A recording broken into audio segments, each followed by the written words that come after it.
ଶୁଭ ସକାଳ ପିଲାମାନେ। ଆଚ୍ଛା, ଆଜି ଆମେ ଆମ ଚାରିପଟର ସଂରଚନା ପାଠଟି ପଢିବା। ତୁମେ ସବୁ ଆଗରୁ ଟଙ୍କା ଗଣିବା, ଗୁଡ଼ି ଗଣିବା, ନାଇଁ କି? ଏସବୁ ବିଷୟରେ ଜାଣିଛ।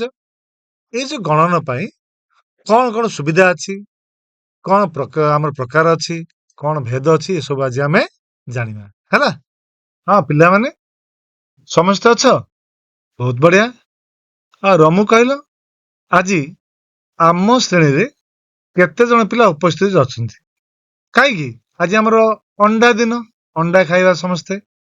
କହିଲ କେତେ ଜଣ? 12 ଜଣ। Very good. ଆଜି ତାହେଲେ 12 ଜଣ ପିଲା ଅଣ୍ଡା ଖାଇବେ। ତାହେଲେ ଅଣ୍ଡା ଆଜି ଗଣିବା ଆମେ 1, 2, 3, 4, 5, 6, 7, 8, 9, 10, 11, 12। 12 ଜଣ ପିଲା ଉପସ୍ଥିତ ଅଛ ଏବଂ ଆମେ 12 ଜଣ ପିଲା ଅଣ୍ଡା ଖାଇବା। ଆଚ୍ଛା, ବର୍ତ୍ତମାନ ଚିତ୍ର ଦେଖିବା, ଉତ୍ତର ଦେବା ପ୍ରଥମେ। ଆଚ୍ଛା, ଝୁନୁ କହିଲ, ଏ ଯୋଉ ଚିତ୍ର ଦେଖାହେଇଛି କେତୋଟି ଝରକା ଅଛି? ଗଣି ଗଣି କହିବ। 4ଟି। କେମିତି? 1, 2, 3, 4। ବହୁତ ବଢିଆ। ତୁମେ ହିଁ କହିବ କେତୋଟି କବାଟ ଅଛି କହିଲ? ହଁ, କବାଟ 6ଟି। 1, 2, 3, 4, 5, 6। ଆଚ୍ଛା ଆଚ୍ଛା, ତାହେଲେ 4ଟି ଝରକା ଏବଂ 6ଟି କବାଟ ରହିଛି। ବର୍ତ୍ତମାନ ମୋର ପ୍ରଶ୍ନଟି ହେଉଛି, ତୁମ ଶ୍ରେଣୀ କକ୍ଷରେ କେତୋଟି ଝରକା, କେତୋଟି କବାଟ ଅଛି? ଗଣି ଗଣି କହିବ। କହିବ ତ? ରିନା କହିଲ କେତୋଟି? 3ଟି ଝରକା। 1, 2, 3। ଆରେ ବା। କବାଟ 4ଟି। 1, 2, 3, 4। ବହୁତ ବଢିଆ। ତାହେଲେ ଚାଲ ଗଣିବା। ଆମ ପାଖରେ 2ଟି ଛବି ଅଛି। ପ୍ରଥମେ ଦେଖିବା, ପ୍ରଥମ ଛବିରେ କିଛି ତାରକା ଅଛି, ଦ୍ୱିତୀୟ ଛବିରେ ମଧ୍ୟ କିଛି ତାରକା ରହିଛି। ବର୍ତ୍ତମାନ ଆମେ ଗଣି ଗଣି କହିବା ତାରକା ସଂଖ୍ୟା କେତେରେ ଅଛି? ସଲିମ କହିଲ, ପ୍ରଥମ ଛବିରେ କେତୋଟି ତାରକା ଅଛି? କେତୋଟି? ଗଣି ଗଣି କୁହ। 6ଟି। ଗଣିତ ଦେଖିବା। 1, 2, 3, 4, 5 ଓ 6। ବହୁତ ବଢିଆ। ଶବନମ କହିବ, ଦ୍ୱିତୀୟ ଛବିରେ କେତୋଟି ତାରକା ଅଛି? କେତୋଟି? ହଁ, 7ଟି। ବହୁତ ବଢିଆ। ଗଣିବା। 1, 2, 3, 4, 5, 6, 7। ତାହେଲେ ବର୍ତ୍ତମାନ ଆମେ ଦେଖିବା ଏ 6 ଆଉ 7 ଠିକ ଅଛି କି ନାହିଁ। ଆଜି ଗଣିବା ଆମେ ଖାଲି ଆଉ। ପୁଣି ଆଉ ଗୋଟେ ଛବି ଅଛି, ଦେଖ। ଛବିରେ କଣ ଦେଖୁଛ? କି ଗଛ ଏଇଟା? କଦଳୀ ଗଛ। ଆଚ୍ଛା, କଦଳୀ ଗଛରେ କଣ ଫଳେ? କଦଳୀ। ଜାଣିଛ ତ? ବହୁତ ବଢିଆ। ଆଚ୍ଛା, କେତୋଟି କଦଳୀ ଗଛ ଅଛି କହିପାରିବ?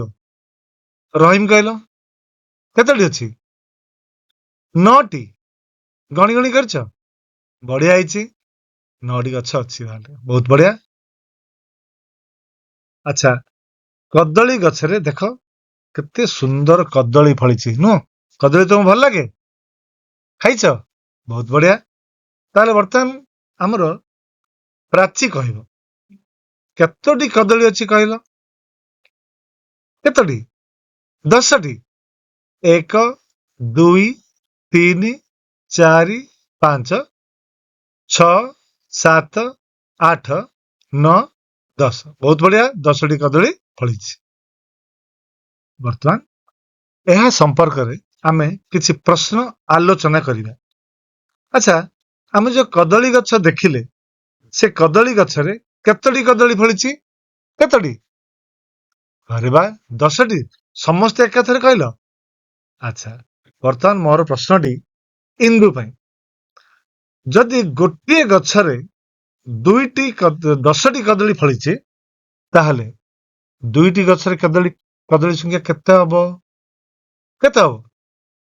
20 କେମିତି ହେଲା? 10 10 20 ହେଲା। ବହୁତ ବଢିଆ। ରାହୁଲ କହିଲ 5ଟି ଗଛର କଦଳୀ ସଂଖ୍ୟା କେତେ ହବ?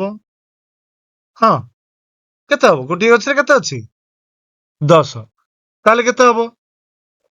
10 5ଟି ଅଛି। 10 20 30 40 50। ତାହେଲେ 5ଟି ଗଛରେ 50ଟି କଦଳୀ ରହିବ। ସେମିତି ମୋର ପ୍ରଶ୍ନଟି ସାଗର ପାଇଁ, ସବୁ ଗଛର କଦଳୀ ସଂଖ୍ୟା କେତେ ହବ? ସବୁ ଗଛ ମାନେ କେତୋଟି ଗଛ ଥିଲା? କେତୋଟି ଥିଲା? 9ଟି। ତାହେଲେ ସବୁ ଗଛର କଦଳୀ କେତେ ହବ? 90। 90ଟି କଦଳୀ ରହିବ। ବହୁତ ବଢିଆ। ଆଚ୍ଛା, ତୁମ ବିଦ୍ୟାଳୟ ରୋଷେଇ ଘରେ ଦେଖ କଣ ଅଛି? କଣ ଅଛି? ଦନା ସବୁ ରହିଛି। ସେଇ ସବୁ ଦନାକୁ 20 20 ରଖାହେଇଛି। ଥାକକ ରଖାହେଇଛି। ଦେଖିପାରୁଛ ନା ଚିତ୍ରଟି? ବହୁତ ସୁନ୍ଦର ଚିତ୍ର ଅଛି। ବର୍ତ୍ତମାନ ମୋର ପ୍ରଶ୍ନଟି ହେଲା ମୋଜେସ୍ ପାଇଁ, ସର୍ବମୋଟ କେତୋଟି ଦନା ରହିଛି? ହଁ, କେତୋଟି ରହିଛି?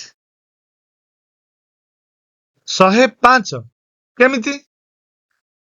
ଆଚ୍ଛା ଆଚ୍ଛା, ତାହେଲେ ଏଠି 5ଟି ଥାକ ଅଛି। ପ୍ରତି ଥାକରେ 20 20 ରହିଲା। ତାହେଲେ 5ଟି ଥାକରେ 20 40 60 80 90, ପୁଣି ଅଲଗାରେ 5ଟି ରହିଛି। ରହିଛି କି ନାହିଁ? 100 ଏ 5 ମିଶ୍ରା ସର୍ବମୋଟ 105ଟି ଦନା ରହିଛି। ବର୍ତ୍ତମାନ ଦେଖ, ଗୋଟେ ବଗିଚାରେ କଣ ଫୁଟିଛି? ଗୋଲାପ ଫୁଲ ଫୁଟିଛି।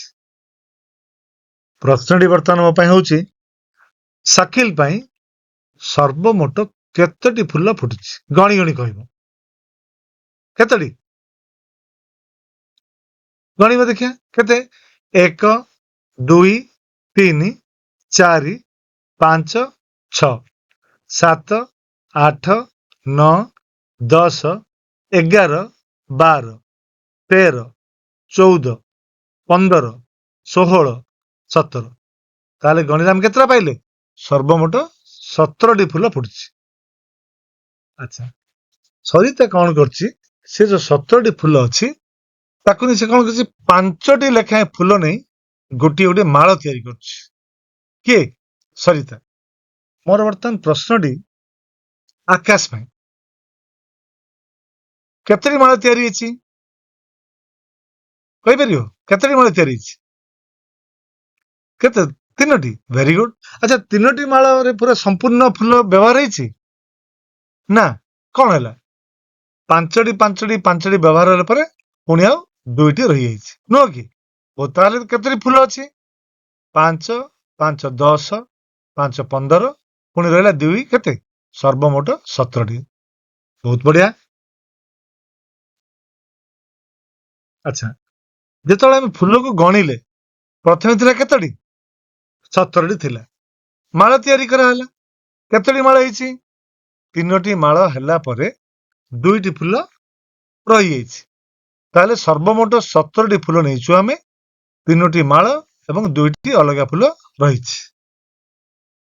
ବର୍ତ୍ତମାନ ଦେଖିବା, ଯେତେବେଳେ ଆମେ ଗଣିଲେ, ପ୍ରଥମେ 17ଟି ଫୁଲ ଥିଲା। ଆମେ ଗୋଟେ ଗୋଟେ ଗଣି ଗଣି ଗଲେ, 1 2 3 ଏମିତି ଗଣିଲେ।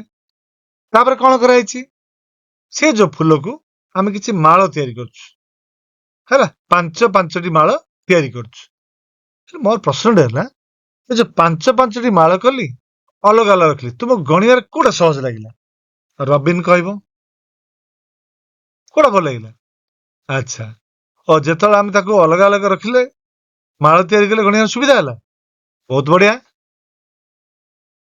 ଆଚ୍ଛା, ଆମେ ତ ଗଣନ କଲେ, ଗଣନ କ୍ରିୟା ଶିଖିଲେ। ଆମେ ଗଣନ ତ ଆମେ ଆଗରୁ ଶିଖିଛୁ। ଆମେ ଯେତେବେଳେ ଆମେ ବିଦ୍ୟାଳୟ ଆସୁଛୁ, ଗଣନ ଶିଖୁଛୁ। ଆମେ ତା ସମ୍ପର୍କିତ କିଛି ଆମେ ଅଭ୍ୟାସ କାର୍ଯ୍ୟ କରିବା। ବର୍ତ୍ତମାନ ଦେଖ, ଏଇଠି ଆମର କ ସ୍ତମ୍ଭ ଆଉ ଖ ସ୍ତମ୍ଭ ରହିଛି। କ ସ୍ତମ୍ଭରେ କଣ ରହିଛି? 7 ଓ 5ର ଯୋଗଫଳ ରହିଛି। 19 ଓ 21ର ଯୋଗଫଳ ରହିଛି। 13 ଓ 23ର ଯୋଗଫଳ ରହିଛି। ପୁଣି ଖ ସ୍ତମ୍ଭ ଦେଖ, 26 46 40 12 ରହିଛି। ବର୍ତ୍ତମାନ ଆମେ ଯିବା ଶ୍ରଦ୍ଧା ପାଖ। କ ସ୍ତମ୍ଭର ଯୋଗ ସହିତ ख स्तंभर केउ संख्या प्रयोज्य हब ताकू आमे गार टाणी जोग करिबा। ठीक है? श्रद्धा कहल 7 और 5 रो जोगफल केते हब गणिमा आमे ହେଲା ଗଣି କହିବ କିଛି ଅସୁବିଧା ନାହିଁ ନିଜେ ନିଜେ ଗଣିବ ଆଉ କହିବ କେତେ ହଉଛି 7 ଆଉ 5 ମିଶିଲେ କେତେ ଆସିଲା 12 ବହୁତ ବଢିଆ ଫାର୍ଷ୍ଟ स्तंभରେ 12 ଅଛି କି ଦେଖିଲ ଓ ପୁରା ସର୍ବଶେଷରେ ଅଛି 12 ତାହେଲେ 7 ଓ 5 ର ଯୋଗଫଳକୁ ଆମେ 12 ସହିତ 11 ଟାଣି ଯୋଗ କରିବା। ଆଚ୍ଛା ବର୍ତ୍ତମାନ ସିଦ୍ଧି 19 ଓ 21 ଏ ଦୁରେକୁ ଯୋଗ କରିବା ଆମେ କେତେ ହବ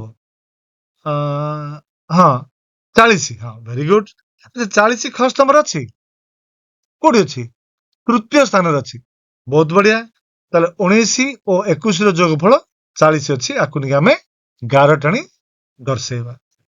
ପୁଣି ଦେଖିବା ଆମର ପ୍ରାଚୀ 13 ଓ 23 କେତେ ହବ ଯୋଗ କଲେ କେତେ 46 अरे वाह बहुत बढ़िया ताले 13 और 23 को आमे 46 सहित 11 टाणी जोग करिया बहुत बढ़िया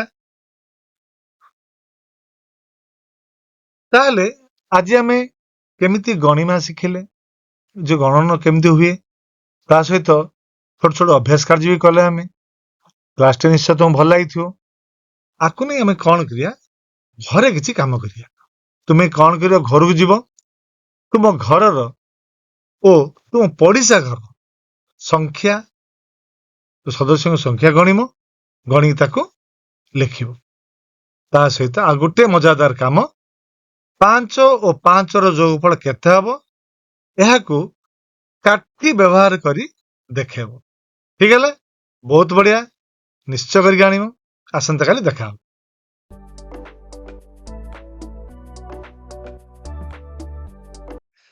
हाँ पिला माने आजी आमे तो केमिति गणिमा शिखिले जानिले एहाकू आमे आगामी दिन रे आम दैनंदिन जीवन रे किपरि व्यवहार करिया से संपर्क आमे आसंता श्रेणी रे पुणी थरे पढ़िया अधिका जानिबा हला धन्यवाद। खुशी रे शिखिबा समस्तंकर अधिकार। नमस्कार।